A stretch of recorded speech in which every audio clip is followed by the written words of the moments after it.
CRY prides itself on ongoing campaigns to provide nutrition, quality healthcare, education, child participation, and addressing issues like child labor, child marriage, trafficking, and abuse. Srujna, as an NGO, aims at helping create powerful, enterprising women that produce and sell handmade products. To get, Together, they provide livelihood opportunities to the low income women, empowering them to become role models and change makers in their families and communities. For this, they identify the skill set in women, train them, and provide opportunities. Now, let me introduce you all to the judges for today. Our very first judge is Ms. Pallavi Yerikar, who is a senior manager at CRY. She believes that children are the very foundation of every nation's growth and development aspirations. It was this belief that fueled her passion for children's rights and inspired her to enter the social sector. Next, we have Mr. Mayur Pataria as our judge, who currently leads CRY's corporate partnership team as AGM for West Region. He has 9+ years of experience with expertise in resource mobilization, product management, and partnerships. He holds a master degree in management from Leeds Beckett University in United Kingdom and a postgraduate diploma in culture and media. He has studied from Tata Institute of Social Sciences, Mumbai. We have Mr. Kaisar Kachi as our third judge, who is an assistant professor at Sardar Patel Institute of Technology. He's an accomplished career and placement advisor, and he's committed to empowering the youth of nation and promoting artistic and creative expression. So, with that, let's begin with our event. First up, we have Team Lucrum for presentation. Team Lucrum, are you guys ready?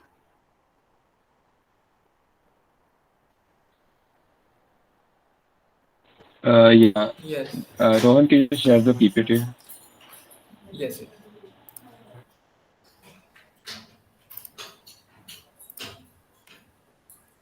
Just a sec.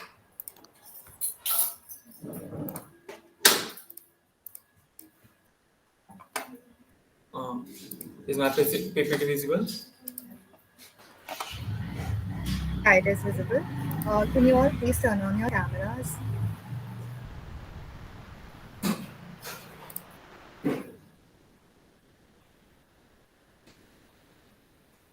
Am I visible? Yeah, you will. All the best, Team Lucram. Guys, there'll be a 10 minutes countdown and 8 minutes there'll be a warning bell. So you'll need to wind up everything within 10 minutes and then there'll be a Q&A session for 5 minutes. Yes.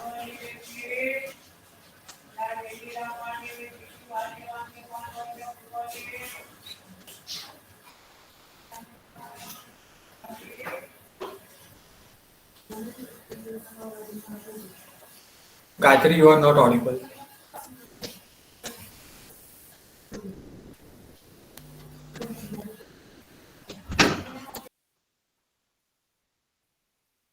I think Gayatri is facing some issues.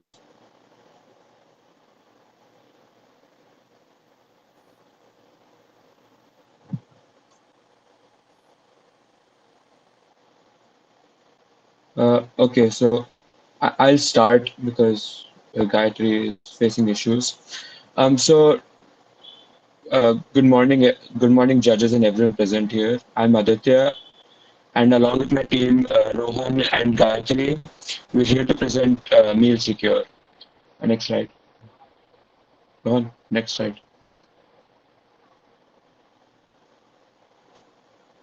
Okay, so the problem statement we've chosen is the one is the one which states that poor nutrition leaves children impaired with physical and mental disabilities.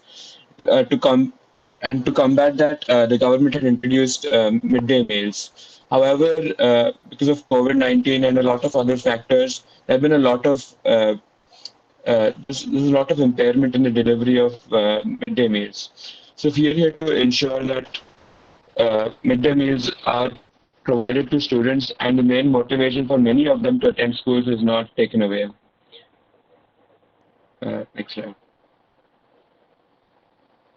So I'll be explaining the technical solution. So with the technical solution, we've come up with an app where you can scan the QR code at each stage of the process. So once the food is ready and once it's ready to be delivered, when you scan the QR code, the location of the person scanning it is taken, so that once it's so uh, we can know that where the food is. So and this helps stop siphoning of food.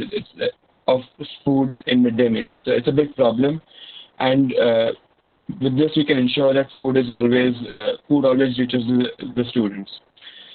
Secondly, after we will have regular health checkups of students where we collect their weight data and various other stats like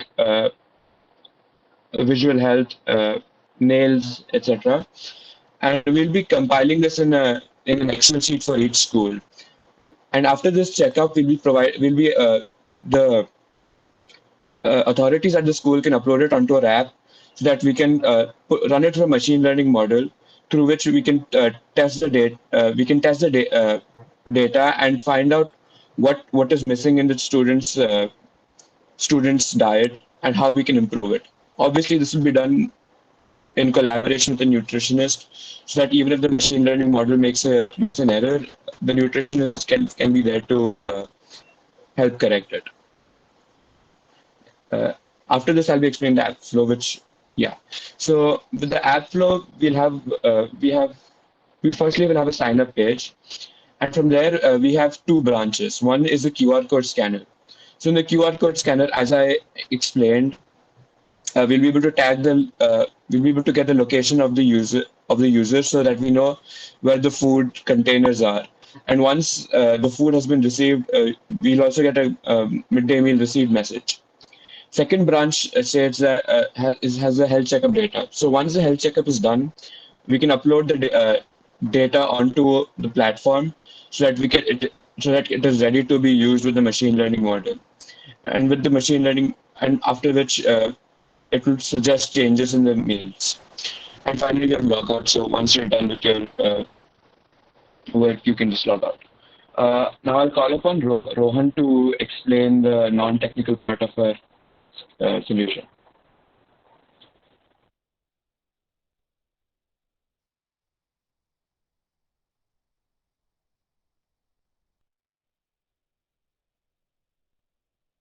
We can't hear you, Rohan, you Rohan. can go. Sorry.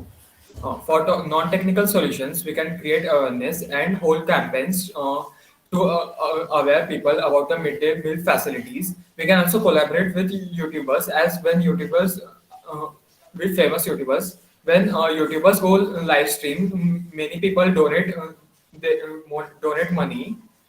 So we can collaborate with them.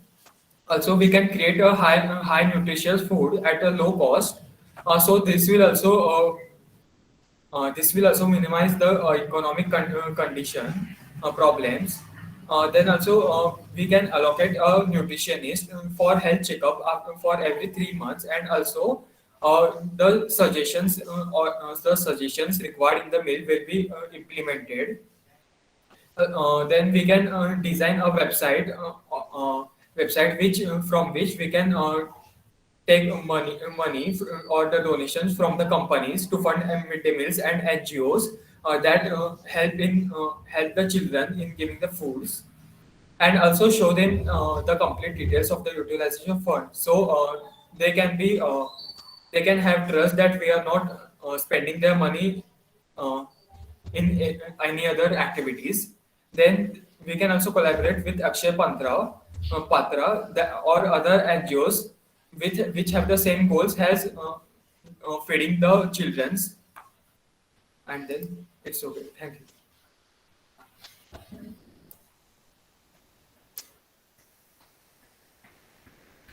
you. Uh, thank you for Any question? attending.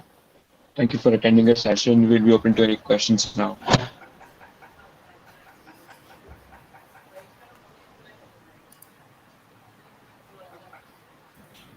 All right. Yes, I'll go first. Mm. Okay, so just go back to the slide where you talk about the scanning, right? Just go back to that slide, please. Yes, Okay, so who's doing the scanning of these QR codes? it's the app. Right? Who's using the app? It's No, so the scanning the QR code will be done. So the users of the app will be people. Don't I'll explain this. The users yeah, of the app will be people like the delivery people who deliver the food from the kitchen to the school, and the teachers or the authorities will confirm that we've received the meal. Users will also be the chefs who will say, okay, the meal is ready to be shipped now. Yeah. Okay. So any idea about how many packages are delivered to a standard school per day for these midday meals? Because this scanning by itself is not going to be like a straightforward 5-minute process from the way I'm looking at it, right? Because if the quantity of these packages is fairly large, like 500, something like that, then even if you assume that there are like four attendants there every day, right? That's a significant amount of time you're spending pre-delivery to the students themselves, and that is all going to eat up into their actual, daily activity time as well. So, have you done any kind of survey about that? Like any idea about the numbers? So we've not done a survey about that, but it's not going to you're not going to be scanning each and every meal, right? You're going to be scanning a lot of meals. There'll be a lot of say 50 meals, so and then you can scan each lot, and yeah, And then, teachers can check if nothing has been emptied out there. so I'm just wondering, can you not just automate this? Because see, these meal packages are going through some transport medium, right?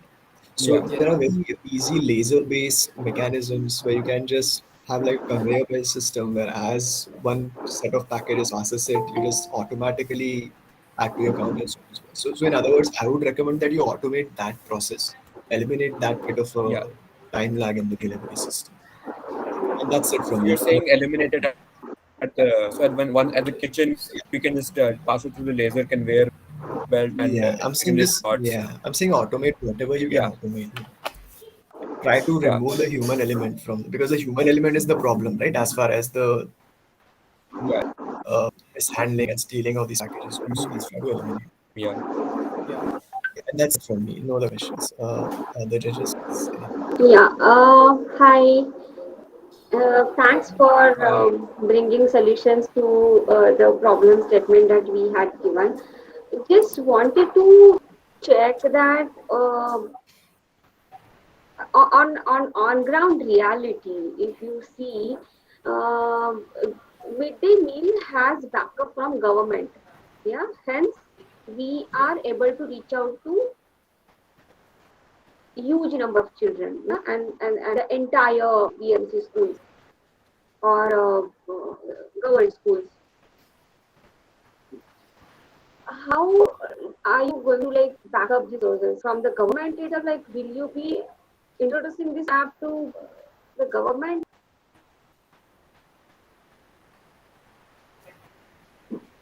No, so we'll be introducing the app through we'll be tying up with, for example, various NGOs like yours, where we can assure secure delivery of meals, right? So instead of going to the government, which can usually be, which in a lot of cases is a very sluggish process, we go through NGOs, which will help help smoothen the process of integration with our system.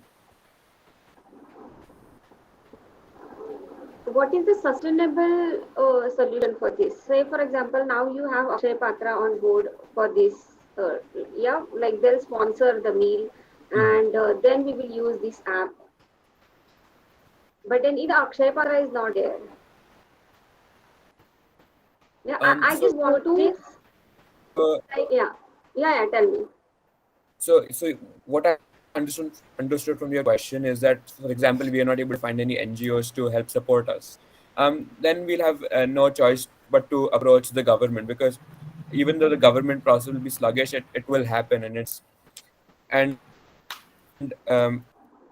I think yeah. So we'll work with the government, and that's how we'll integrate our systems into the current existing system. Yeah, even if you're not government, just think from the point of view how are we going to sustain this entire program, like a midday meal. Midday meal is running because like we have government backup and the good process in place. I think we should have the entire process in place here. I'm very happy with the idea of app and the technical solution that you have brought in here, but just throw some light on the sustainable solution as well.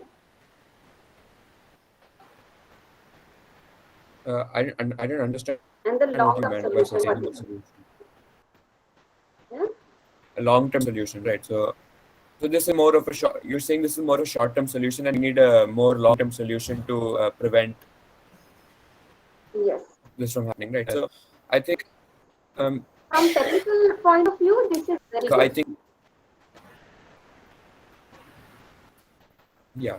Mhm. Um, Uh, so with a for a long-term solution, I think we'll have to bring in more NGOs to help support us because, and obviously, like as sir said, we need to automate our process and make yes. it a bit more, make it more fast.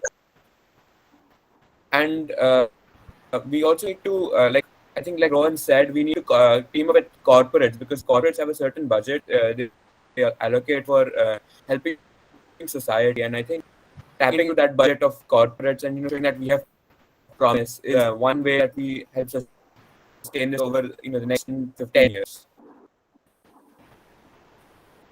Yeah. Also, like just few suggestions if you can like add in here and send us back the slides, PPT, your presentation, wherein how many children that you are targeting, and what's the cost of these entire meals, to whom or to like how many corporates that you will have to reach out to and stuff. Yeah. Yes, we will.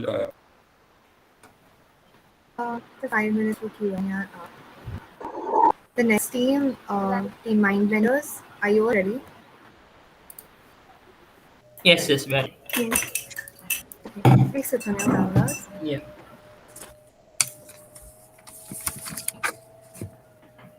Arjun, can you please share the screen? yeah, I'm doing.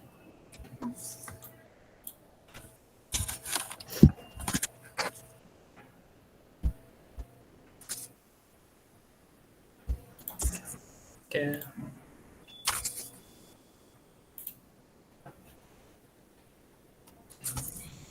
Good morning, everyone.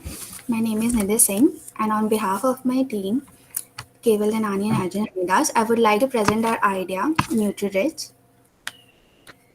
The problem statement that was given to us was about the disruption in the functions of midday meal program during COVID.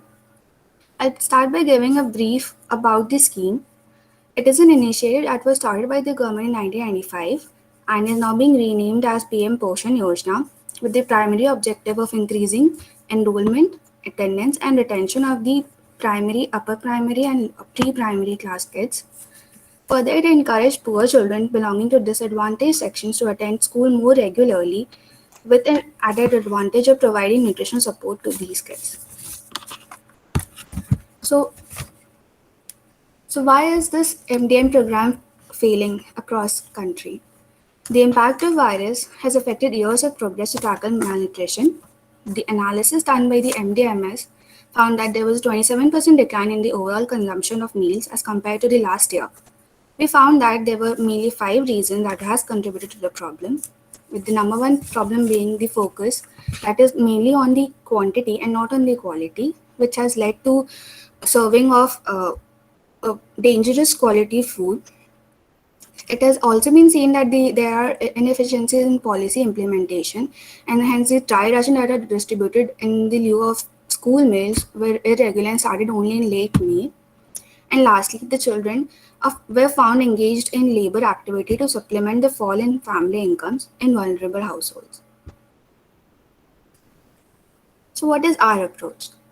So, as we all know, that the restaurants across the country has now reopened, so we have decided to propose a collaborative approach between this big centralized family restaurants and the NGO that to involve the and combat the issue at hand.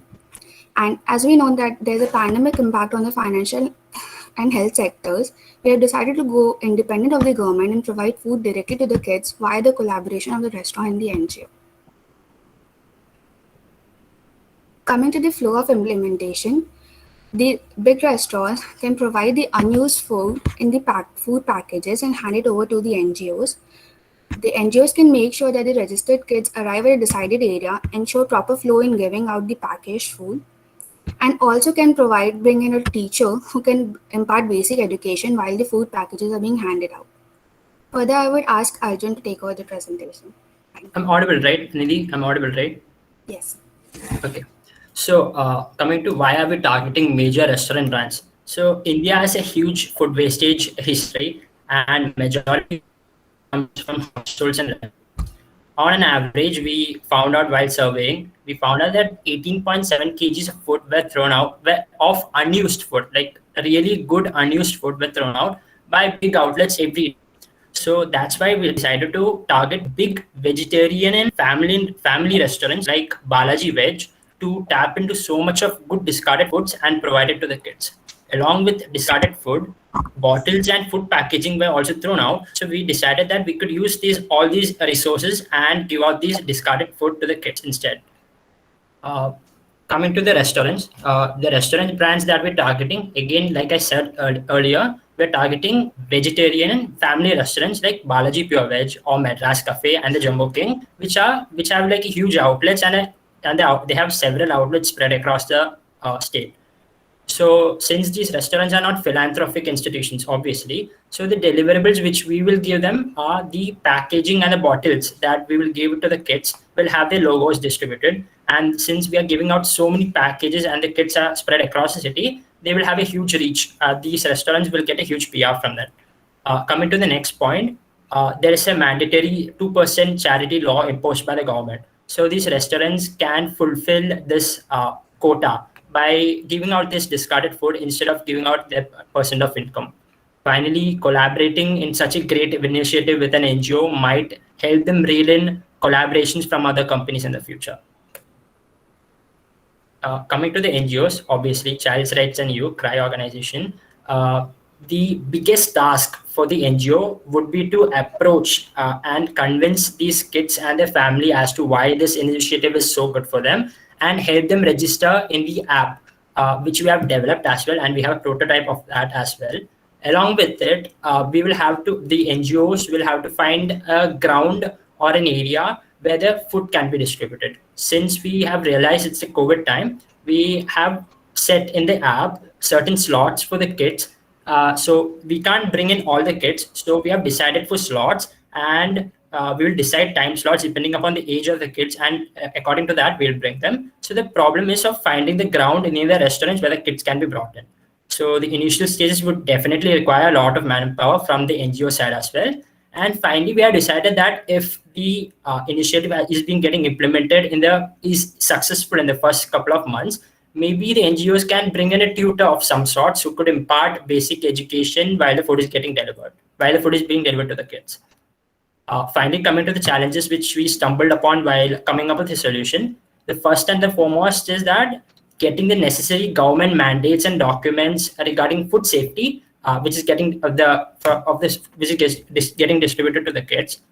Second is we at this initial stage can only target kids who live close to the restaurants up to a radius of around 10 kilometers so that there are no travel restrictions. So for the initial implementation, we have decided to target kids who are nearby the restaurants up to a 10-kilometer radius.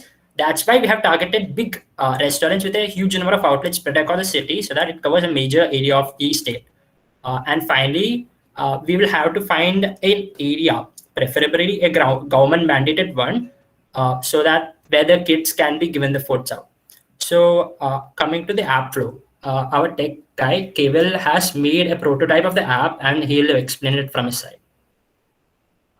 Keval, Yeah, so yeah, you can stop sharing the you screen. share your screen, right? Yeah. Okay.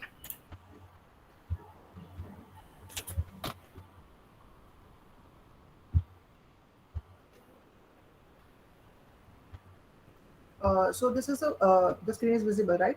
Yeah, yeah. Go on. Yeah, so this is the prototype of our design prototype of our application. This is how the app will look. Basically, we have three users in technical terms: the NGO, restaurant, and the student.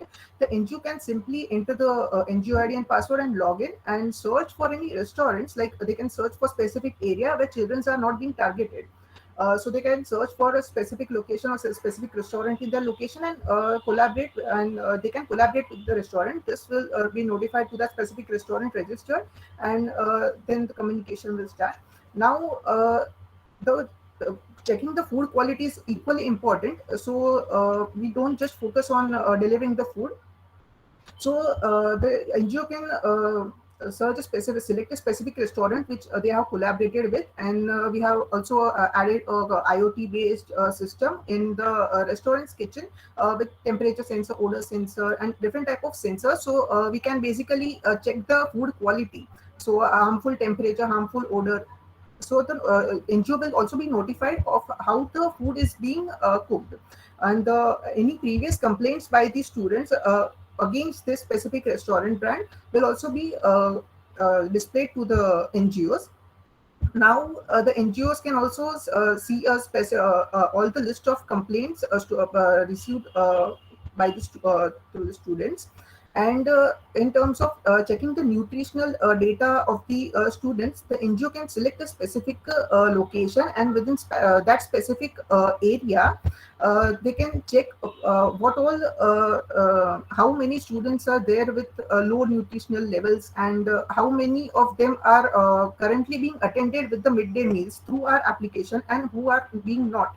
So basically this system will basically divide the students into four different parts: the red zone, orange zone, yellow zone, and green zone, based on the priority of the nutritional level and the food being reached. Now, in terms of student as the user, the student can simply log in through school ID, student ID. The data will be displayed, and then there will be a MDM calendar. So, for example, today is 4th October. The today's status is the midday meal is not currently delivered. So the student can track whether the when they will be received. The midday meals will be received, and the expected time will be calculated based on the previous day's delivery time plus the current location of the meal where it is reached. And the students can also raise a complaint regarding no delivery or late delivery of the meals to the NGOs. Now coming to the restaurant part, the restaurant can simply log in through the restaurant ID. They will be notified about the NGOs that have been approached them, and they can start the further communication about collaboration. The NGOs can also, the restaurants can also check the status of the food that is being delivered through the IoT-based system, as it is not feasible to for the NGOs to go and check each and every outlets of the restaurant.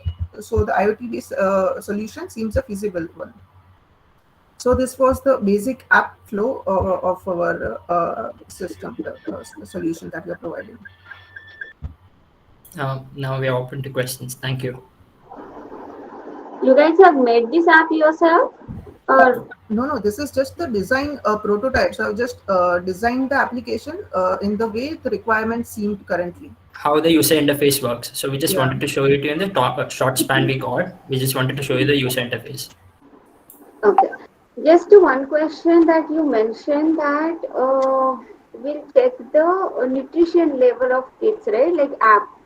How do Yes. app or we check the nutrition level of kids? So all the data, I forgot to mention, all the data regarding the students and the nutrition level will be collected from the schools.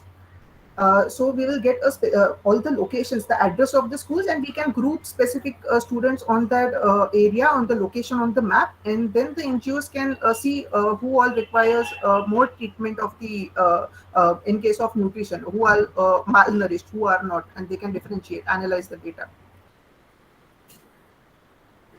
Okay. Okay.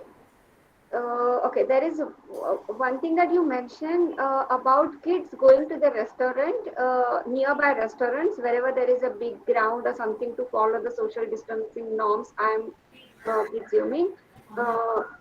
How many days that we like? How many days we expect them to go to the nearest restaurant to eat food, the daily food that we eat at home No, they don't need to travel to the restaurant.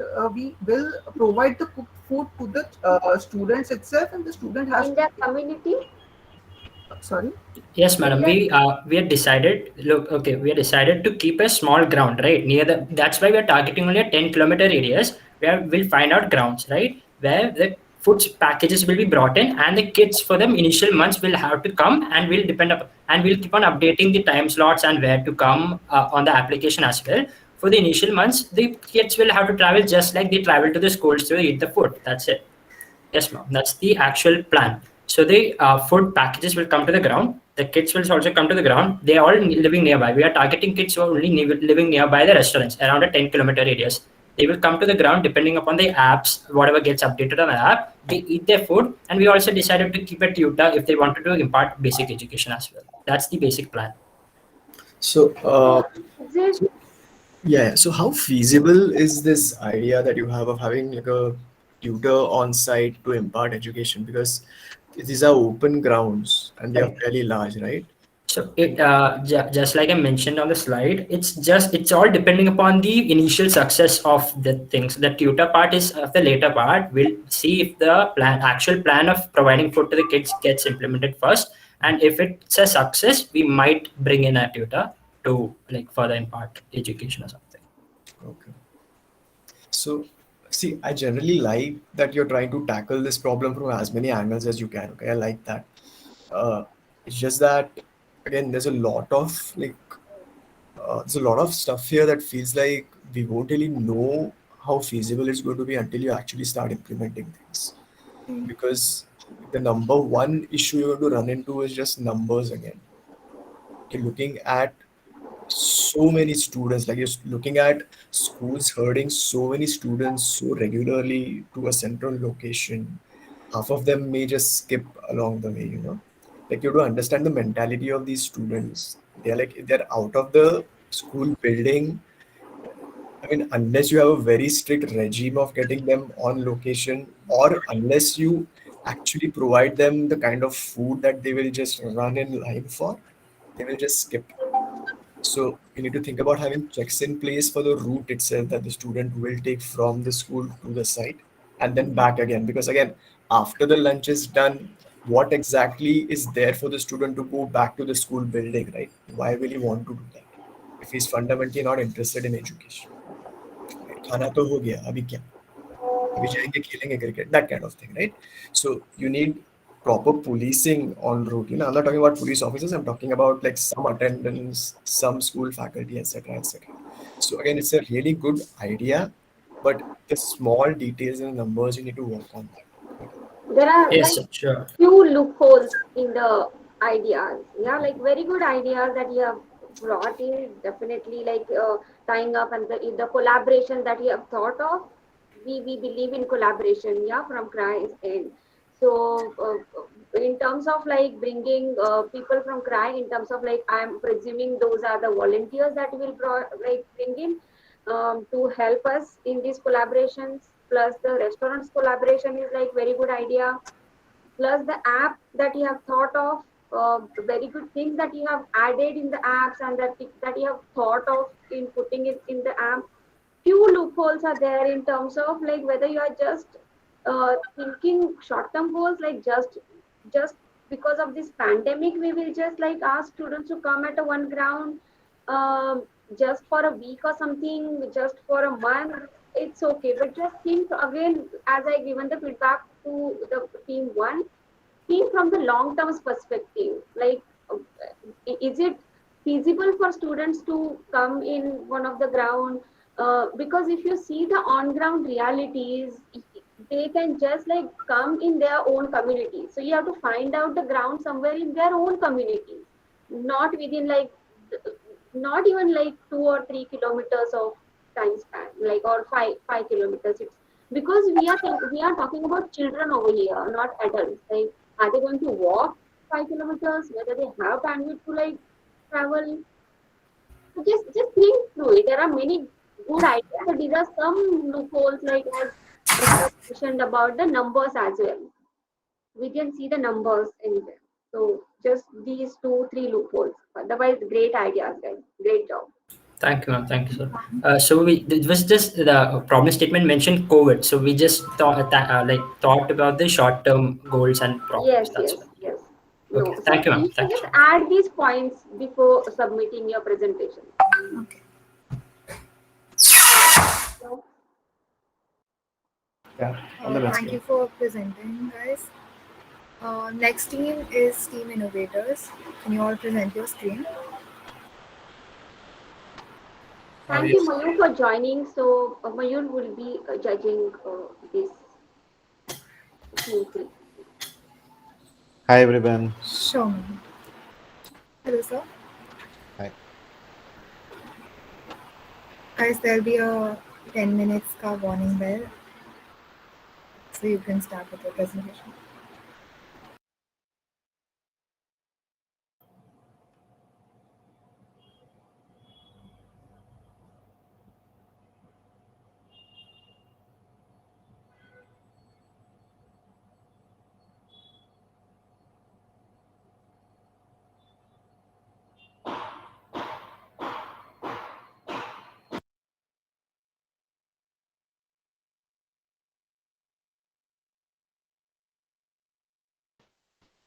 Ayush, you're not audible.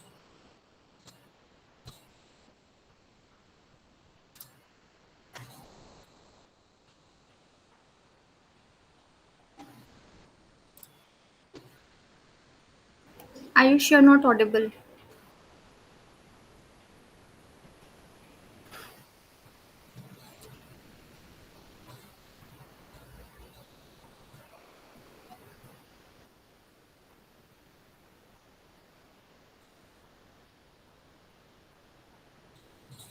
We're sorry for the delay, guys. He just had some technical issues. We'll be back with you.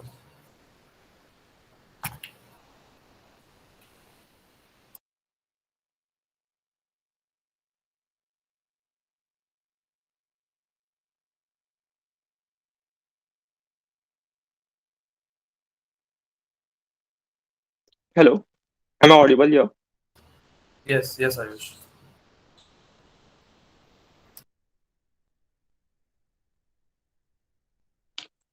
Okay.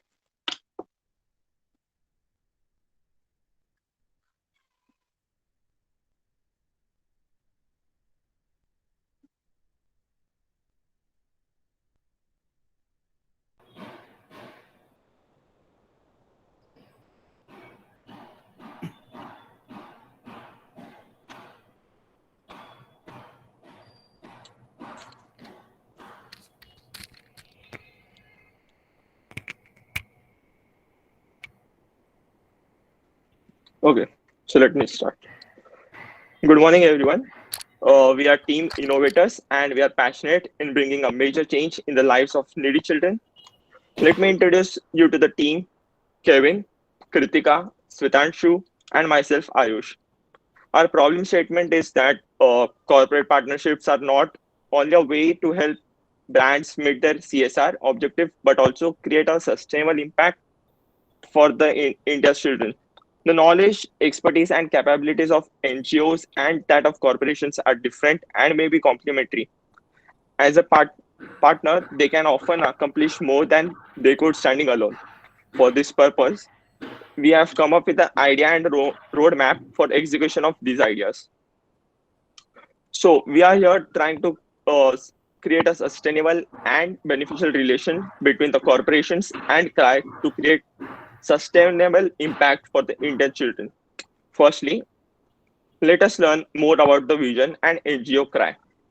CRI is the most trusted NGO and has been working for last 42 years. The CRI's vision is to create a happy, healthy, and creative child uh, whose rights are protected and honored in the society. Now I will pass on to Swetanshu to talk about problems faced by children with health. Thank you, Ayush. So, we have taken into consideration two sectors. I'll be talking about healthcare and nutrition sector.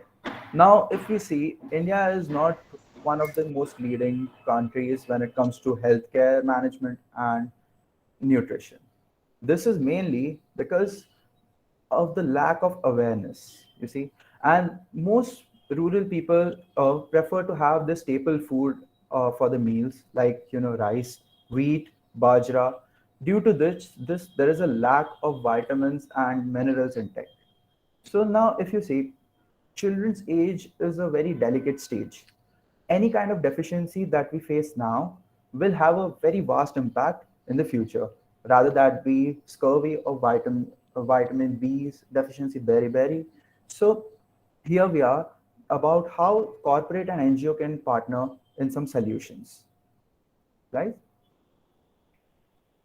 Okay, so the first thing that we can do as solution is provide pills, vitamin pills, and at the same point, basic medicines. Vitamin tablets are like the supplements that are required for every children at a certain stage. Basic medicines like chlorine tablets, which, as we know, in many rural areas, there is not proper water irrigation and water facilities.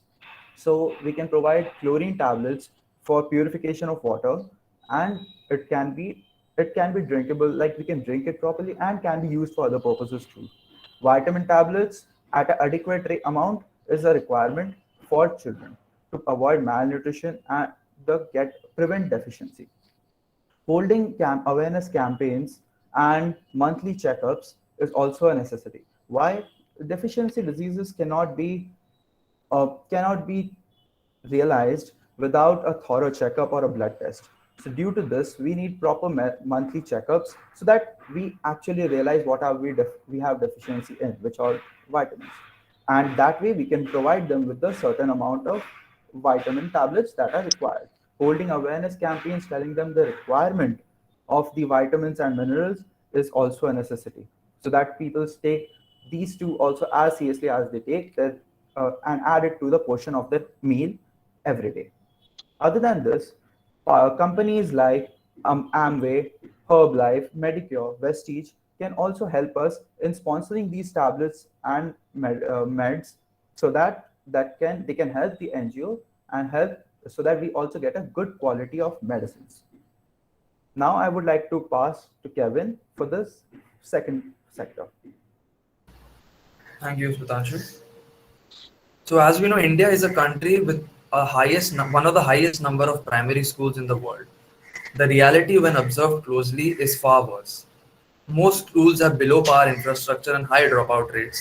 This can be due to various factors like lack of awareness about importance of education or socio-cultural reasons. Adding on to the woes, it is noted that more than 30% of the educational funds that the government earmarks are gone to the higher education only. Due to this, it is imperative to reach every single child in the country and ensure they have proper education. Now, with the next slide, we'll show up you some solutions that NGOs and corporates can partner with. So, how can corporates come in and make an impactful difference with us?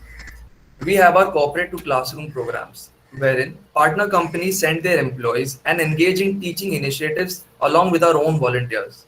The employees can describe the roles of the companies they work in, the companies, the sector of the companies they work in. Now, what is the reason? This will develop a sense of importance or a purpose among children, wherein they notice how education has empowered individuals and they will automatically want to learn more about it.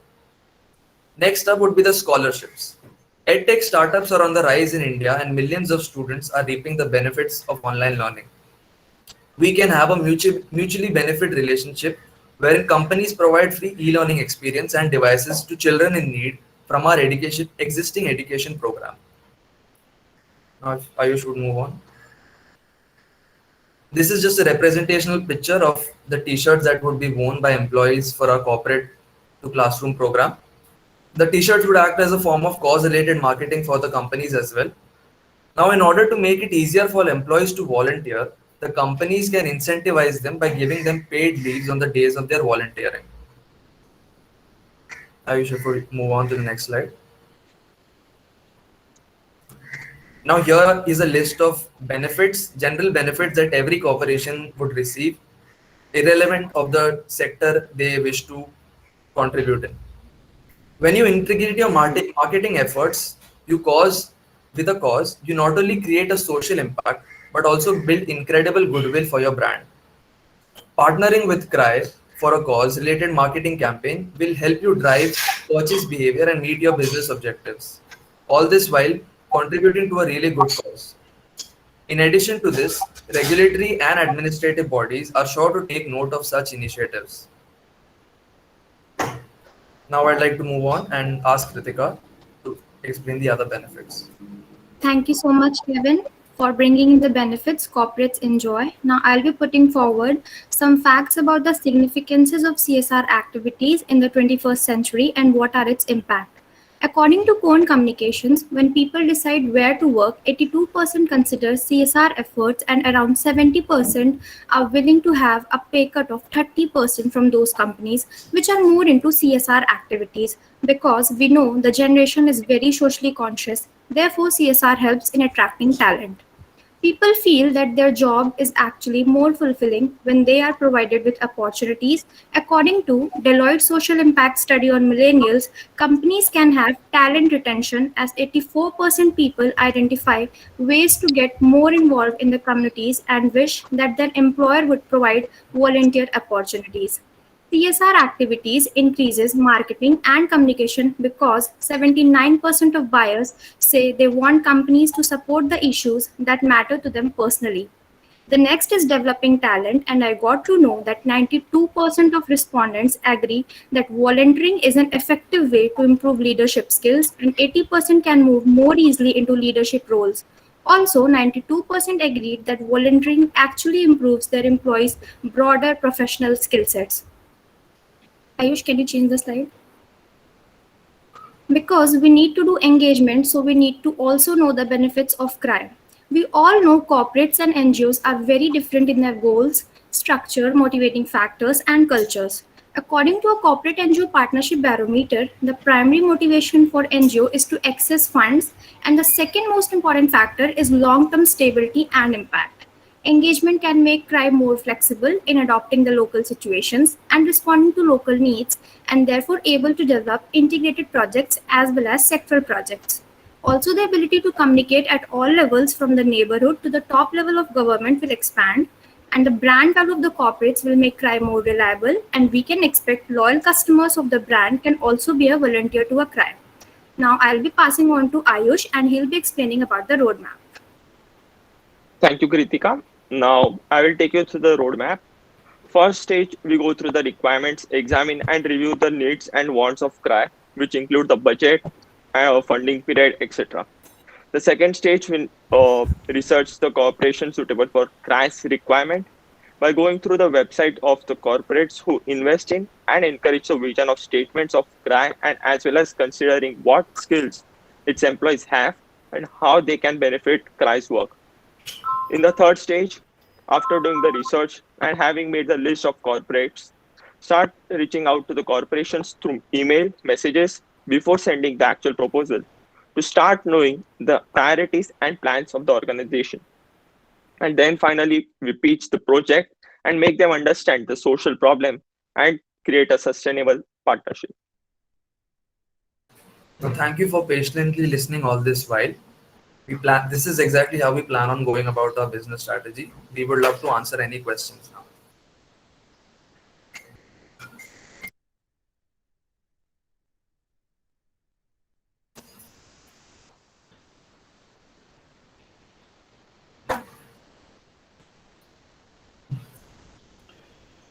Hi guys.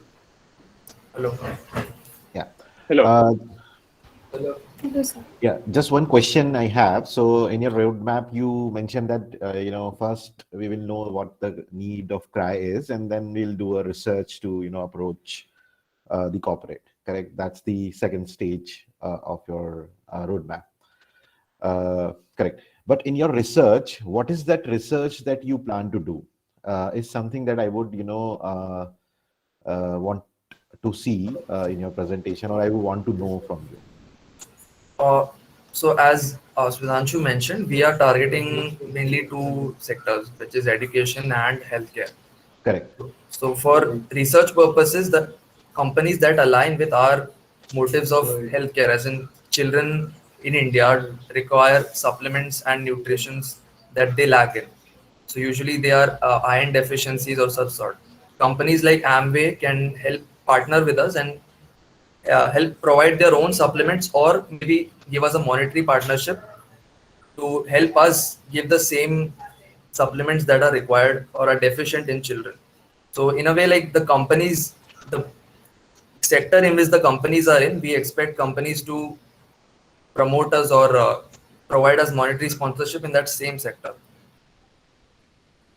Okay, okay. But just to share with you that a lot of corporates or a lot of companies don't share their product as the offering for CSR. Right. Okay, so they don't. So, for example, if I'm making an ice cream, I wouldn't give ice cream as a product to the customer. Or if I'm making tablets, I will not give tablets as a product. I may give it through an NGO, or NGO is sourcing it through someone else. But generally, a lot of people don't do that just because that's not something that is viable for a company, because it will slash their sales, overall sales, and the production that they do uh, for their living. So overall, you had a good presentation, and I think a little bit of research part is something that you guys have to look into, because that is where a lot of companies are today thinking of sustainability. And so in terms of sustainability, you need to look at the product life cycle. You need to look at the value chain of the company product that they are offering, because that's the you will find answer to what they will do in the CSR in their value chain that they work on. Okay, Right. so So I totally agree. Like it might not be feasible for companies to go out of their way and give their own products. They might incur losses as well. But for that same reason, as Kritika already mentioned, we are in the 21st century, and all the upcoming generation and millennials are very So socially aware. basically, what happens? correct. So Right. for I'll just give you an example to what I was telling. So for example, you must be using Zomato to order online food. So Zomato always, what they do is, on the checkout page you have this option to donate something for the cause. Correct. They will not use their restaurants to or that's the product they have. They're like, they have the tech platform, they have connection with the restaurants, so they will not ask restaurant to donate food to the children or the community. They will ask their customers to donate because they want to involve their stakeholders, that is the customer, in the process. And they want to donate food. Definitely they want to donate food, they want to do, donate nutrition to the children. But they will collect that funds and they will donate it to NGO, so that the NGO who is into the sector, who is doing a lot of different programs with the children, who understands that geography, will be able to implement that nutrition program. Okay, so that's called the Feeding India, if you have heard of Zomato Feed that India. in the Zomato. So generally they don't do that. They offer it through a channel, because that is something they don't expertise in, and they find that expertise in the NGOs that they work with, and ensure that the community so generally community trusts NGO, because the NGO is working there for quite a long time with them.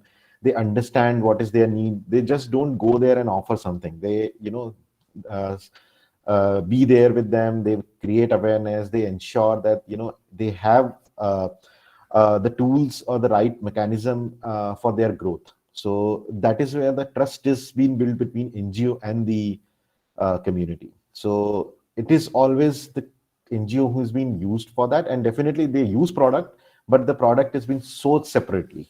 Okay, so that's the general idea that I wanted to give you. But overall, you guys had a clear, vision over the problem. But thank you for the tips we Thank you, gave sir. Thank them. you, sir. Just to add, we are not only focusing on food and nutrition, we were also focusing on the education purpose. Correct. We thought of bringing the employees from the corporate itself to come and teach to the NGO students to create awareness, and they can, sitting at their own place, they can analyze what is happening in the real world and how can they become that much efficient and skilled to learn things. Okay. So I have a question Correct. directly related to that, and another question on top of that. So let's just ask you both at the same time. So, one, what exactly is in this for your corporate partners besides improving the brand image? That's the first question. And question number two, how are you leveraging these corporate guest lectures when it comes to the student body that you're targeting, right? Because for these students and for many of these institutes as well, like these corporate people, the entire business world, right? That is practically no relevance to them. Like you tell them that this guy is from Google, they may not even understand what Google is besides a simple search engine. Like they have no idea of how much money is involved in Google, how dramatically somebody's life can improve if he's an employee of Google, and so on and so forth. So how exactly are you planning on making the students come on board with the fact that okay, a corporate guest lecture is something special, it's not an ordinary thing? How do you go on? So it is not just like the students who will be like made aware about these particular initiatives. So CRY already sponsors and has programs for students, like their education and everything. So the parents of the students will also be like made to know about all the initiatives that they are doing, the companies that are coming in. So maybe with the help of the parents' effort as well, the students will attend. And besides, like branding, you mentioned, like what is the benefit besides branding for corporates? Uh, so the thing with social causes is right now most people see them as not economically viable. Like solutions for social causes and such philanthropic deeds, they can be like not maybe seeming not very viable, but due to these social causes, it again I believe only one thing you can do is improve the public image. Other than that, as I said, like the local administrations, they will take note of these social activities or helpful deeds that the company is doing, and as a sign of goodwill, maybe help them ease in it, give them ease in their operations. Um, Adding to So that, just actually, to add, okay, uh, Shatanshu, go ahead. okay. Other than like you suggested, other than marketing, there are other, like every corporate has a certain number of sources of funding and everything. So for that, when they start investing in NGOs and helping them out and bringing out such campaigns, there is a high chance that there will be a rise in the funding of the outside third party also. This has been proven through, like we all must have known that Orissa recently has been the sports capital of India, and the credit of that went to Kalinga Institute of Technology. So what Kalinga Institute of Technology used to do is they would bring underprivileged and rural children from rural places, areas of the state, and they would train them in sports. And due to this act, they started getting much more funding from many other international companies and other clients from abroad, and other what do you say organizations started funding them. So that way, even corporates can get the support from outsiders, uh, like when they support the when it comes to monetary action also. Okay. All right, yeah, that's it from me.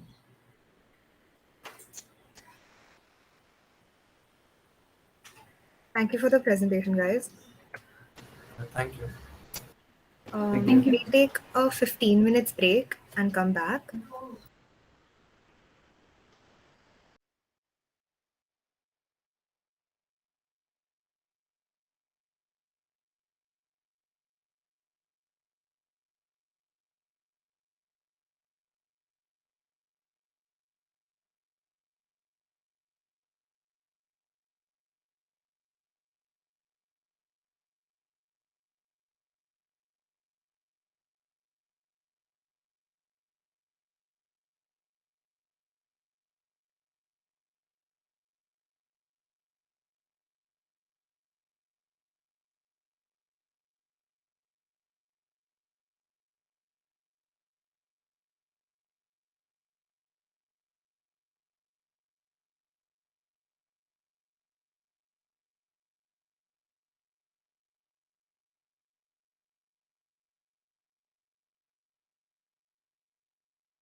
Hey guys, we can resume now. ATM, is everyone here?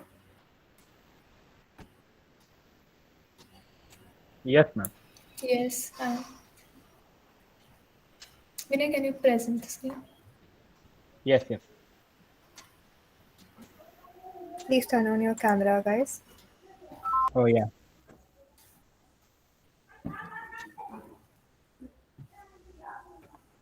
Now screen should be visible. It isn't visible actually.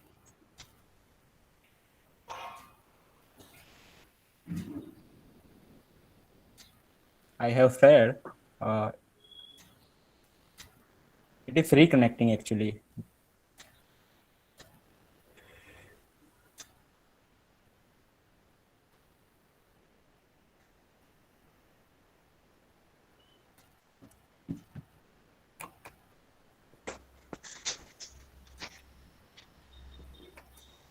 Visible? Yeah, it is visible now. Okay.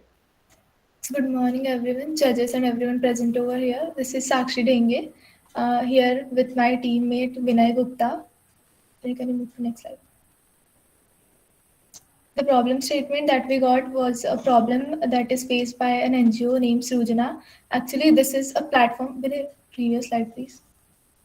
Actually, this is a platform that facilitates work and builds the capacity of underprivileged women through livelihood opportunities. The organization believes in a world where every woman has the ability and resource to live a meaningful life.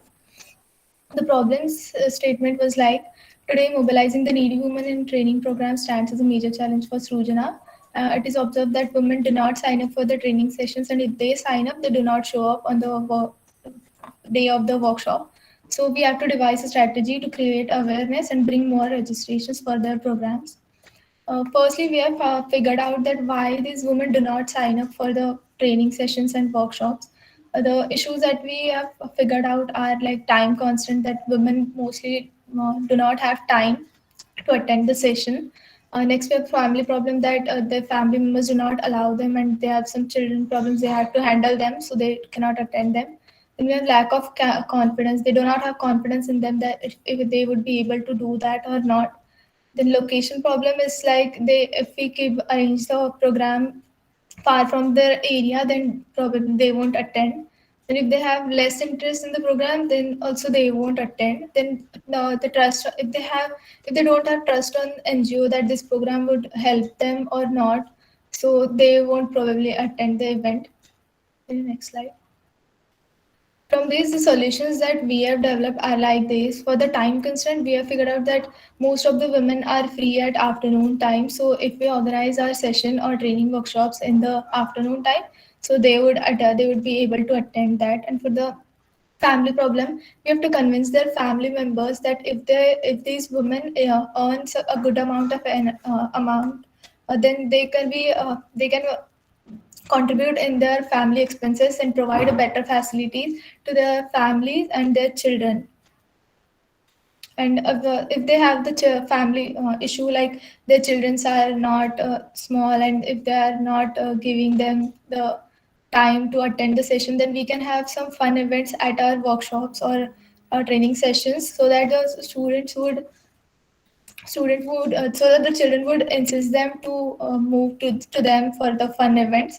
And for the lack of confidence, we can give them an example of a lady which was actually one of them, and now she's at a good position and earning a good amount to live good enough to live a good life. For the location problem, we can organize the workshops at prime location, which is not far from their uh, for our targeted audience. In the next slide. If you want to develop interest in those women, we can keep competitions, and we can keep some prizes for them to encourage them. For the publicity, from the Sujana website, that we have found that they have many famous personalities involved in their programs, so we can include them for promotion. And if we can provide them the job security, so that they would trust the program and would attend the program. If they attend the whole training session, then we will assure a job for them, that they can perform their action from the skills that they have developed from the training sessions. We can get support from the government, as the government is already reaching in various parts of the village or underprivileged area through their various programs. So we can have government involved in our idea and assure jobs to the women through government sectors. Next, over to you, Vinay. Thank you, Sakshi. Uh, Now here is some brief solution I want to give. So here I want to talk about proper guidance and psychological support. Now, as we know, our NGO, the women are coming from underprivileged and the low income background.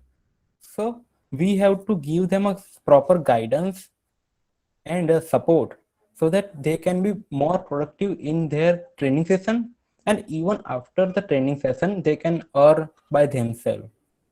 Not only the proper guidance, we also have to support them very at a as we can possible, and not only just giving them a skill set, but let them support, because a small chunks of support return as a their trust towards our organization.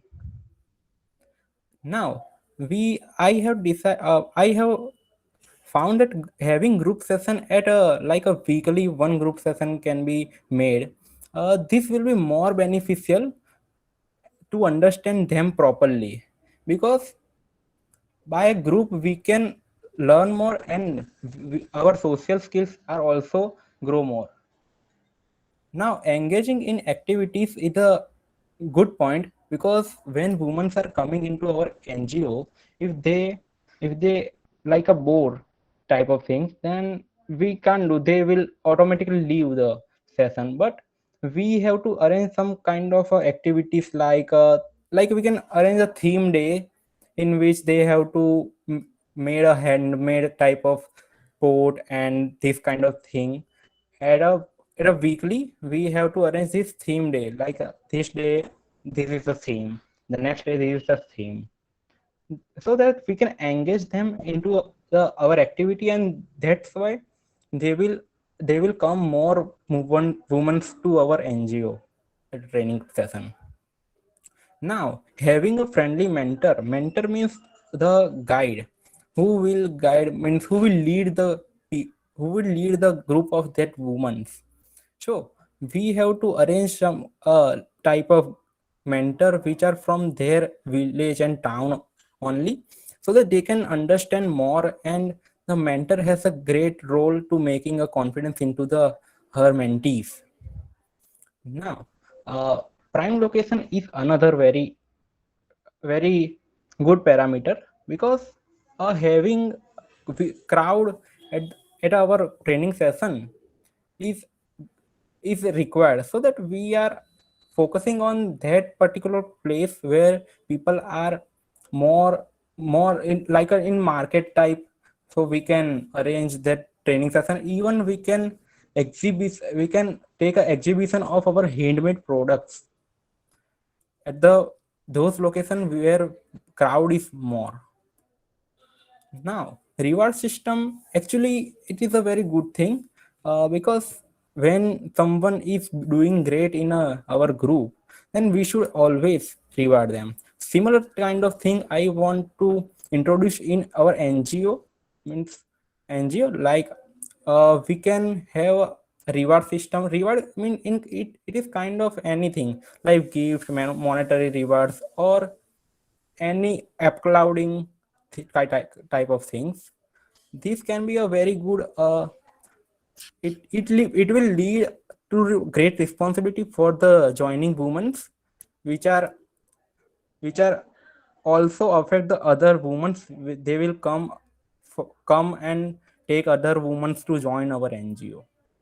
Personality reference, this in this we are going to take a reference our personality like a great celebrity type, and we can tell them to show, even we can engage them also, and we can tell them to showcase our handmade products to the public, and this will make more awareness about our products, and people are more will connect to us. Thank you. Now, any question answer? We are up for the questions.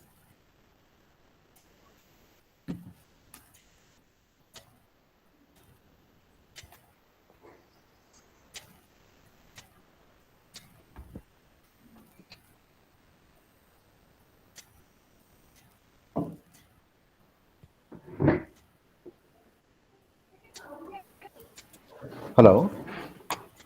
Yeah. Yes, sir. Hi, team. I have one question. In one of the points that you mentioned, that to build confidence, a trust in an NGO, you would want to do something. So I just want to understand, what if an NGO is a new NGO in the locality? Okay, how will you build, trust in the community? So, do you have any points on that? If the NGO is new, then we can collaborate with the NGOs that are already inculcating their programs in that part of area, so that we can those women would be believing on that the NGO that we are collaborating with, and eventually participate in our events also. Even we can do a type of thing like, first of all we have to make efforts about our NGO to marketing itself. Now, slowly when woman comes, then they will automatic know how this good is a NGO is, so they will fetch more women to in this workshop and training session.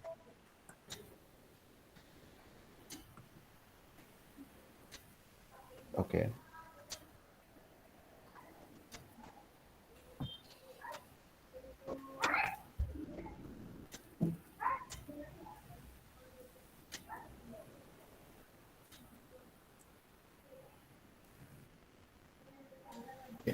I'm a little confused about the.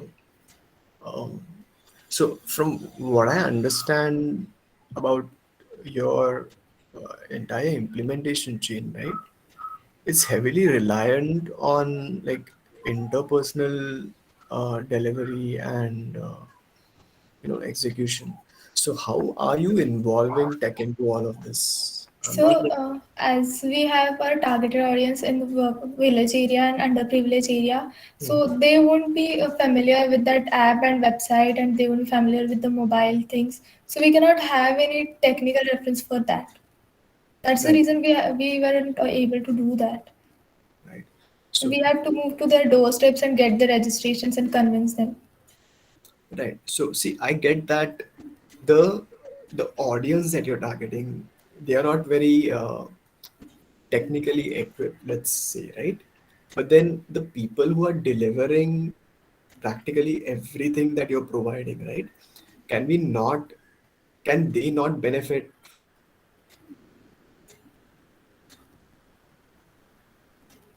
Sorry, sir, I didn't get your targeting? question. Yeah, yeah. So, see, if you're relying primarily on a lot of manpower to execute the ideas that you have presented, right? Can your manpower itself not benefit from all the automation and benefits that tech provides us? So Srujana is already having a website for keeping records and for the Right. publicity sake. So we don't felt any need to develop anything for that. So you're not doing anything to leverage the information that's already provided to you. Like nothing that you want to, iterate upon and build Um, upon. Leverage, so we can have our sessions on. We everything have to be offline. We cannot use any website or app for that. Mhm. So I don't think there is anything that we can take advantage For of. marketing, we can do a social media a very great benefit of it, because nowadays everyone people have not those women, but other than the people we are which are on the social media will spread our message to the very different regions, and we are getting affected by them, means we are recognized by them. This at this way we are getting more recognized, and people will, even our NGO is very new, then also people will come once and they will understand what is the procedure happening in this NGO. Okay. Right. So that could be one aspect where we could have a significant amount of benefit from current text platforms, right? See, the other thing that I'd want you all to think about is the aspect of localization. So a lot of these regions that you're trying to penetrate, right? They are not conversant with English in any capacity. Right? They Yes. are not even like regular Hindi, Marathi speaking states, right? You're looking at a very diverse language portfolio, right? And I'm pretty confident that our current AI and ML based language algorithms are going to be of significant help for you for delivering the kind of content you have in mind over Yes, we can have our some sessions through projectors and some small session in the village to show up them that what they'll get from our program and how they would benefit for that. We can use tech for that for advertising purpose and also for the donation purpose. You can use the website there. Okay, okay. All that right. we already have. Yeah, yeah. That's it from me. Anything else, Mayur? Um, yeah, just one more thing I want to add to what sir was saying. So you could also look at creating a local institutional self-help group, and you can train them in some or the other, say, use of technology, which can help them, get say funds for themselves. Okay, funds as in it's not raising funds for from an corporate. It's like they are making some product. They can use that platform if you can institutionalize them and help them to understand how to use that platform. Even the women can use that platform to get sales from that, and they can help each other to understand. So that can also be explored as. Yes, sure, sir. We'll work on that. Thank you for the presentation, guys. Thank you. Team mobilizers, could you please present your screen?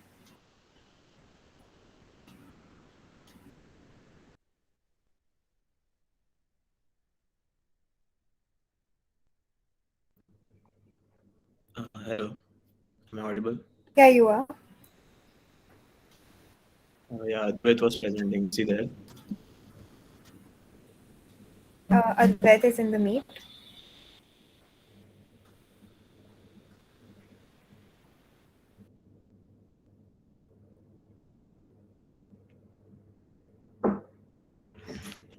Yes, ma'am. Just a minute. I need a minute. There is some technical error. Just a minute.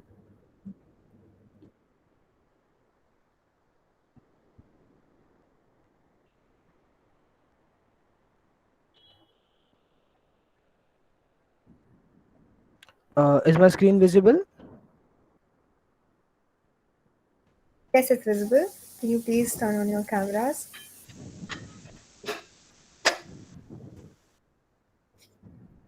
Yeah. Are we visible? Yeah, you are. Yeah, so we'll start. Good afternoon, judges. 1 minute. Advait, can you open the link? I think I opened the PDF. Yeah, it's visible, right? Is it fine if the PDF is... Yeah, your screen is visible. You can go ahead with it. Yeah, Advait, go to the previous slide. Yeah, so good afternoon, judges. So we were given the problem statement about corporate partnership, which helps a brand achieve their CSR objectives along with creating a sustainable social impact in the society. So for this purpose, we had to come up with ideas and roadmap that would allow a corporate to engage with CRY and create a mutually beneficial relationship. So me and my fellow teammate Shaurya and Advait are here with a roadmap and ideas for corporate partnership with CRY. So before that, let us know what a corporate partnership is. Next slide. So as we can see here on the left are corporate organizations which have enough finances and human resources, while it lacks the grassroots knowledge on how to implement ideas and get access to socially and economically weaker sections of the society. Whereas on the right are non-profit organizations which do not have adequate finances and human resources, but have knowledge and creative minds to implement social beneficial ideas which can contribute towards a society's growth. So when both these organizations can work together for their mutual benefit, it is known as a corporate partnership. So this results in the formulation of NGO products and NGO projects. Then there is improved public image for the companies. And then the next slide. The company, okay. So a company would partner with an organization only upon the cause it supports. So if their CSR strategies meet the requirement of a non-profit organization and the company is interested in working with them, then only it should go with a strategic investment. So here we have taken a case of partnership and CSR objectives of a construction sector. So here you can see the construction industry is growing fast with an extensive potential to impact infrastructure development in places that lack it. So lack of basic rural infrastructures like hospitals, schools, and our Anganwadis negatively impact growth of children. This is where construction companies can pitch in. So empowering workers and people of co-partnered NGOs and communities, providing resources to societies and improving quality of social projects, and encouraging their partners to instill our values and drive sustainable action. These are some of the CSRs of an construction sectors. Next slide.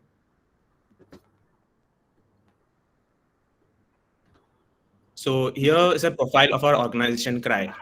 So CRY is an pan-Indian NGO working for the upliftment of children in rural India, focusing on aspects like education, health, safety, and social evils like child marriage, abuse, etc. Through community participations. Okay, then education. Here there are the objectives of CRY. So here we can see in education, it ensures that the children go to school and complete their education. The health and nutrition sector increases access to proper nutrition and quality healthcare. And the safety of protection, addressing issues like child labor, child marriage, trafficking, and abuse. And there is child participation, where creating an environment where children's voices are heard and considered. Now over to Shaurya. Thank you, Sandeep. Now, since there's a mutually beneficial relationship, both the company and CRY have different sets of objectives they can accomplish out of this arrangement. For the firm, it leads to employee engagement and awareness about issues that need their support, and it leads to a positive public image for the firm and opens up more CSR opportunities. It is said that companies that engage in CSR have a higher level of employee satisfaction and retention. For CRY, partnerships lead to increased funding and open up opportunities for various types of support, be it financial, material, infrastructure, etc. With increasing publicity, it can lead to increased applications for volunteering, employment, and partnerships. It is a way to formalize and streamline projects. Partnerships lead to an exchange of knowledge, ideas, and skills, supporting and contributing in each other's growth. Next slide, please. Now, for our partnership solution, we are proposing a partnership of CRY with a construction firm. India has seen an unprecedented rise in the growth of construction-based companies in the past 2 to 3 decades, with a fast-paced urbanization and increasing demand for large-scale infrastructure. Considering their expertise in this department and project management, they can play a vital role in development of rural infrastructure and architecture, which is largely ignored. Proper facilities like schools, hospitals, Anganwadis, and community architecture can have a major impact on the growth of a child. So we came up with multiple aspects of how a construction firm can get involved with CRY. First aspect would be part of employee salaries, they go into proceeds for projects of CRY. The collected funds are then used to carry out projects of repair and maintenance of existing CRY infrastructure, as well as construction of new buildings like schools, hospitals, wherever needed. Another aspect will be involving children of migrant families working as laborers on construction sites of the firm's projects in CRY projects, which can be overseen by company employees for their increased involvement. Next slide, please. Coming to our proposal roadmap, we start with CRY planning the requirements of the school and further approaching a construction firm for the partnership, where they see that the objectives align. Next comes resource collection, which includes finances through employee engagement, land and raw materials. This is followed by resource allocation of those resources which are collected. This involves design, construction, application of all resources collected in the last step. Advait, can you please switch off your mic? No, no. Can you switch off your mic, please? Yeah, thank you. Last slide, please. Yeah, so as I was saying, then comes resource allocation, which involves design, construction, and application of all the resources which are collected in the last step. And any gaps or mistakes are then rectified, followed by an implementation of the plan and enrollment of children in the facilities constructed. Now I hand it over to Edith.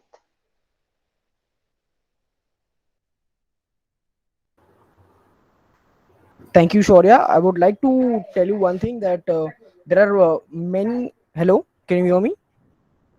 Yes, you're audible. Yeah, you're. Thank you. So I would like to tell you one thing that CRY is doing many corporate partnerships, as there is cause related marketing. There are many corporate partnership with CRY. So what we came up is that is very unique. On their website, there is no project such as school with a construction company. So that is the reason we came with only one idea, and this is a very unique idea. So I would like to give you a financial model for this, and this is the financial model. With the initial funding of 50 lakhs, the land acquisition cost somewhere around 20 lakhs, and there would be a area required for a secondary school of 0.8 acres. The school will be constructed in a remote part of the India, where yes, the land acquisition cost will be a relatively low, where the people won't be so efficient, or when the people won't be so privileged to have an access to a school, a well developed school. So the school will be developed in an area which will be very remote, and which is very, which is not looked up to by anyone. So these are the expenses. I would like to tell the capital and the operational expenditures will be taken by the construction firm itself. The payroll, the hiring and the firing will be taken care by the CRY. Since the teachers and the non-teaching staff will be hired by CRY, it will be a complete control of CRY. And second thing I would come up is the infrastructure facilities that the construction company will provide to CRY. This is a classroom which will be approximately somewhere around 50 square feet. The school will have up to classes 8 with 3 divisions in per class, and not more than 45 students in one class. Since there should be a personal attention to the students, and not like a government school, where a typical government school where the student is not paying enough attention, and the student then lacks in studies. So here there are only 45 students, and there would be a good the teacher will pay good attention to it. There will also be a library, which will be a fully equipped library with books from friction to non-friction. It will have a minimum it will have an approximately 600 square feet. The science lab is a very important component of the secondary school. For example, for the students higher up to 5th, 6th, 7th, and 8th class, as there is a growing demand for science related studies. So that is the reason we have placed this science lab. The fourth thing is a staff room. A staff room is always required, and there are also separate toilets for staff and non-staff, male and female, which will take the whole thing will approximately take somewhere around 700 and 500 square feet. The fifth thing is the sports room. As with the mental abilities, the physical activities is also the mental abilities, physical activities are also important. Hence we have kept a sports thing. We will have a common room for an extracurricular activity and co-curricular activities. And here in that common room, we will also keep events which will be organized by the employees of that construction company. So the employees of that construction company will organize the extracurricular and co-curricular activities for the students of that school. For example, they will have an art facility, art activities. They will have a science experiments, or maybe science expos. They will have some sports events. So these are the types of events that the that the corporate employees or the construction firms employees can provide to the students. The last thing is the conclusion. The problem here would be the the lack of financial and HR provided to the uh, CRI. Since they don't have enough finances and HR, they will provide the construction company will provide this to the provide to the car provide to CRI. The idea here is the idea here is that there will be a small monthly contribution from their salaries as well as company's profit to CRI. This will help in operational, running the school as well as operational cost of that school. This will bear all the operational cost of that school. The capital expenditure will be done by the construction firm by itself, but the operational cost will be occurred by this cost, by the monthly contribution of their salaries of the employee, as well as maintaining and as well as the a part of profit from their side. Result will not only be just brand exposition, brand improving the brand image, or having a having a good image in terms of shareholders, but it will also help the employees psychological aspect. So for example, being around that kids and making those kids happy will also make these people will also make this will also make these kids happy. Also, it will improve their team bonding. The employees will improve their team bonding being around those kids and playing around each other. So that is it what from my side. Thank you. Hello. Okay. There are a couple of good ideas here. Yeah. We have a couple of questions coming. Yes, sir, we are open for questions. Right. So first, you're counting on funding all of these infrastructural costs purely on corporate employee contribution. That's what you're counting on. Like you're Yes, not sir. planning on adding any other beneficiaries and investors into this.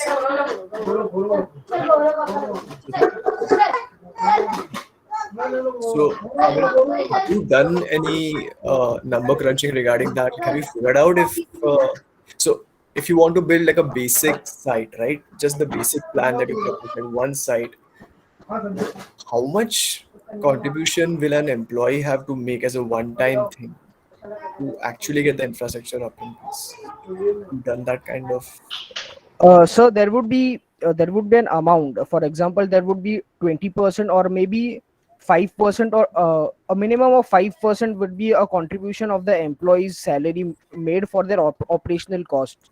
Since there will be people whose salary would vary, so so 5% fix okay, whatever I their get salary. that. I get Yes, that. So yes, that is from the operational perspective, right? I'm talking yes. about it from the construction perspective. Like there'll be a significant initial contribution required to just get the building ready, right? Yes, sir. So So, sir, it will be a long-term collection, firstly, and second, also from the company side, like as Abhijit had mentioned, that even the profits that come to the company, for example, there are like sales of apartments or office buildings. The profits which come from that, they will also go into proceeds for construction of such projects. So it will be a long-term collection mhm. leading to the execution of the project. Okay, so that brings up another small issue I have with it. So if you're telling like, so in this initial stage, you're still taking contributions from the employee, right? The 5% salary that you mentioned, that's still coming into this pool, right? So the problem I have with that is that if you're thinking long term, then asking an employee to just give up 5% of his monthly paycheck for something that's not going to come into fruition maybe at least 12 months down the line, something like that, that's a risky venture. Like, I'm not sure if your standard employee will be fine with just paying 5% towards this, not knowing if this actually going to be building in place 12 months down the line, right? So I'm not sure if that works. Like if you're counting on that being the significant contributing factor, right? I'm not sure if that works. you may want to go back to the drawing board and think about that. Second, the buildings that you're planning on building, right? Which areas are you targeting currently with that? Are you targeting metropolitan city schools that you want to refurbish? Are you targeting rural areas? What are you targeting? So So mostly rural areas where CRY projects are taking place, Mm-hmm. because mainly rural infrastructure and architecture that's ignored, or a lot of facilities are abandoned or not in a very good shape that they can even be used. So maintenance and repair of such structures, and in case some new facility is required, then we were thinking of taking that up. Okay. So then that again brings me to one small problem, which is more of a attitude issue than like a problem. Because see, these corporate employees, the majority of them are going to be housed all over the nation, all over the country, whatever, right? But a lot of them are going to be, centered in these hubs around like a metropolitan city like Mumbai, etc., etc. So if you plan on having them engage with the students, that was one of the things that you intended to implement, right? Like asking them to take significant amounts of time out of their daily, work schedule to travel to these rural regions just to take a look at the institutes that have been built using their money, and then engaging with the students that are now learning in those institutes. That is a tough sell. And I see the positives of that, but again, you may want to refine and come up with a decent solution. Okay, it's a good idea again. It is something that will provide a lot of emotional catharsis to these employees, Hmm. but asking them to travel all the way to these places is not probably the ideal way. Okay. Yes, sir, I do get your point. I mean, there might be a very small percentage of employees who will willingly agree to do this. So yeah, I do get your point. Right. Definitely will think about it. And that's all I have. Mayur, anything? Yes, sir. Hi, guys. Uh, I have one question. So, because you are talking about infrastructure, I just wanted to ask one question to you: that do you think the infra that is very specific to school or Anganwadis, that should be done by a corporate, or that should be done by an, a private entity, or do you feel that it should be done by government? I just wanted to know your views on this. So I So feel it should while be it done is the by. responsibility of the government, it's lacking in a lot of ways, because fund allocation takes a very long time. The projects which are executed, they are not well audited, they're not well constructed. Then once a project has been made, there is no maintenance, or no one goes back to see how it's functioning. So the government in a lot of ways is lacking. So that's why we thought that if there are probably new perspectives of looking at how to execute such projects, it might function better. So it would mainly be done by a private sector since they have certain CSR percent allocated to them. So most of the some of their profits would be going towards this. And I would also add one point, that since the construction companies have expertise in building such constructions, they would be the right people to do it. Okay. So I just want to give you a perspective. So there was an infrastructure, that was created by government. Say, for example, there was a school that was created. Definitely, it was not maintained. So there was, no one was looking at that, and the community was not coming in. But do you think that's the only reason? The maintenance and infrastructure was the only reason why the community did not come to that place? So no, it's one of the reasons. There's also lack of personnel, but this is like one of Right. the problems that we were targeting. That there are certain places which even lack the basic infrastructure. So probably there are classes going on and people want to study, but classes are being taken probably under a tree. So when the weather is not good, it's not happening. Or when there's a lack of teacher, then classes are not happening. So this is what we are trying to say, is that having the basic infrastructure, it is one of the fundamental and basic needs. Correct. So how about because there are over 13 lakh schools in India. Okay, more than 13 lakhs of schools in 6 lakh villages. How about ensuring quality education with a CSR partner there? Than creating a new school, because that will also again needs a maintenance, again needs an overview, oversight, and all of those things. which so for example, if cry is there, okay, so cry is working, say, for their for the next 10 years, okay. What happens after 10 years? Who takes care of the school after 10 years? Is it government? Is it corporate? Okay, so with infrastructure, there is a different kind of responsibility that comes in, and that is something where you need to look at how a CSR can be aligned. Okay, because if someone is investing in a capex, that is the capital investment, they would want to know sustainability of that program. Okay, so just think about the sustainability part of an infrastructure project. I think that Okay. will help you understand the program. Yes, Okay, sir. sir. Definitely. Thank you. Thanks. Thank you, sir. Thank you, sir. Thank you for the presentation, guys. Thank you. We'll just have a short break for the judges to have a small discussion and announce the winners. I request all the participants to just stay back in the meet.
Thank you everyone for attending.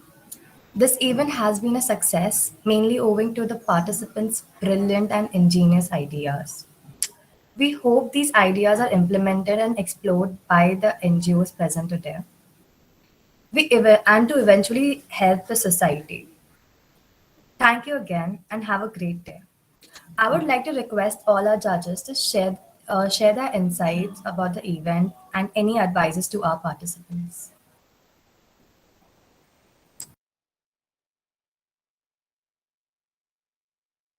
Sir, you're on mute.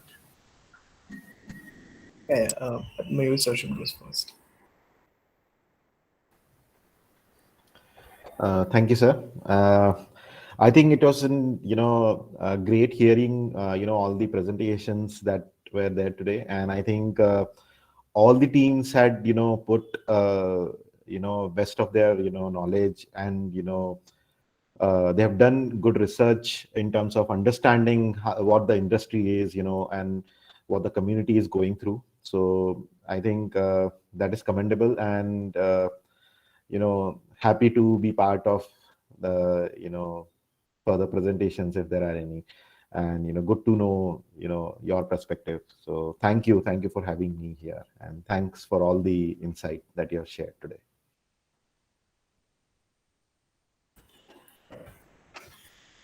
I just have one observation besides what Mayor said, of course. So, see, the problems that we are trying to solve here, uh, they're not um, they're not like trying to fit Lego bricks together, if you know what I mean. Uh, so, there are some parts of practically every team that presented, right, where it feels like trying to solve these problems from the perspective of an engineer, which is what most of us are here, is probably not the right way of going about it. Like a lot of these problems require us to understand the psychology of the underprivileged, of their day to day living conditions, of the environment that they are constantly surrounded in, and come up with solutions that appeal primarily to their humanity first. Because having systems in place without understanding what goes through like a 9-year-old kid's mind, where there is no real compulsion from him from any of his environmental factors to attend school day after day after day, right? Or for these women to take up these training courses where there's just a lot of obstacles in their path in their daily lives, or for having like all of these corporate evangelists on board to fund a lot of these endeavors that we have in mind, wherein the pure satisfaction of helping society at large is maybe not enough. So all of these things are psychological issues, and we need to stop thinking like engineers to solve them for a few things. The implementation part of it is where the engineers come into the picture, but for the actual solution part, to think like basically a psychologist, and that is how you come up with meaningful solutions. So I think based on that, the teams that who are coming in first, second, and third place, they're probably the ones who are thinking along those lines, from my understanding anyway, right? So congratulations to everybody who participated in this, because these are noble pursuits, and our country especially needs this more so than practically any other country in the world. So it's awesome that you all are thinking along these lines, because the majority of this nation is not. Yeah, that's all from me.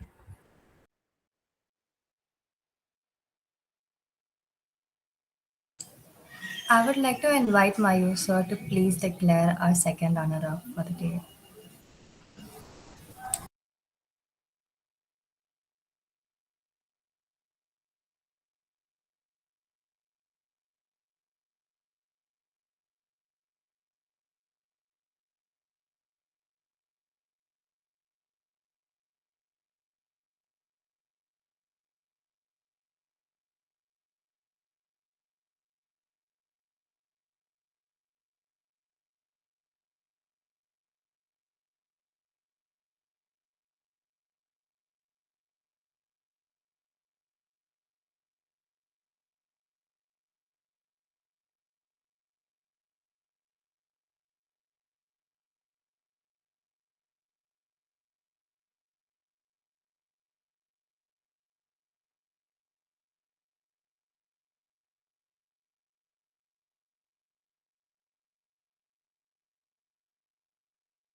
So our second runner-up for the day is the first team, that is Team Lucrum. That participants are Aditya Meher, Gayatri Darla, and Rohan Rane. Congratulations. Now I request KK sir to please declare the first runner-up.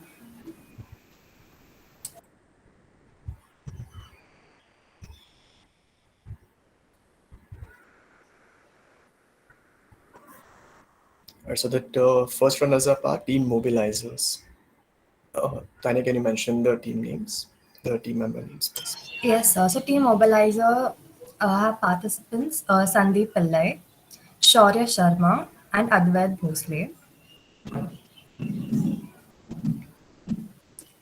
Uh, can you please turn on your cameras?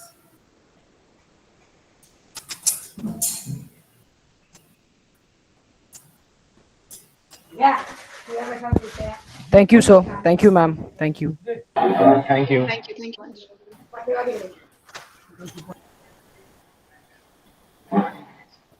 Now we move to the winners of Changemaker for the day. And Kiki sir, can you please announce?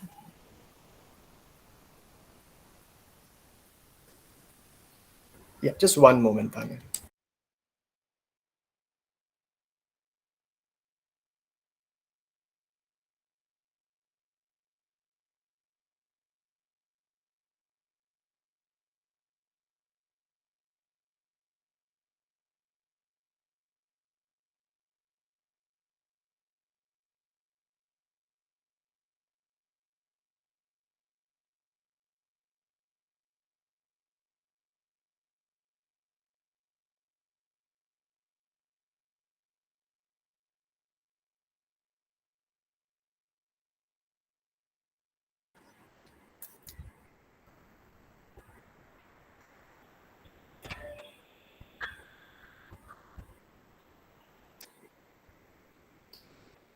As per the scores, it's purely on the scoring criteria. The first place goes to uh, Team Innovators. That's the third team that presented. That's Kevin, Xavier, and Kam.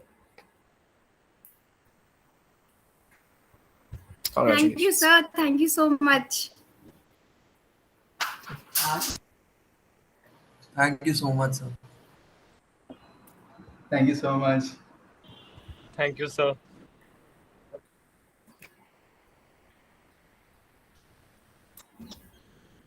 So do build upon what you started. It's a good foundation. Yeah. Yeah, take it over, Tanya.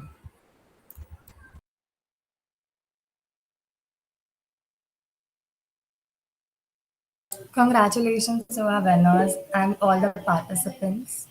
We hope it was a great learning opportunity for you all. Thank you all for participating. Guys, if it's possible, can you please switch on your cameras? We can just take a screenshot.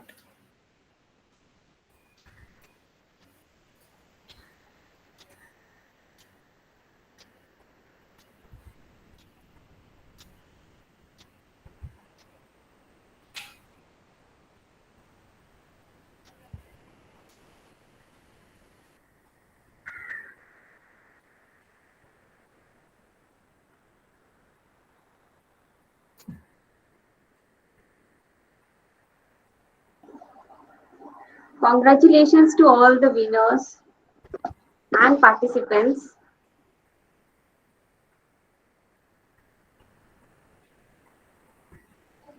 Thank you. Thank you, ma'am. Thank you, ma'am.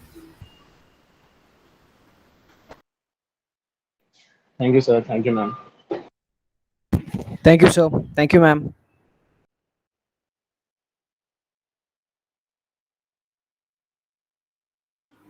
We have to leave the meeting now.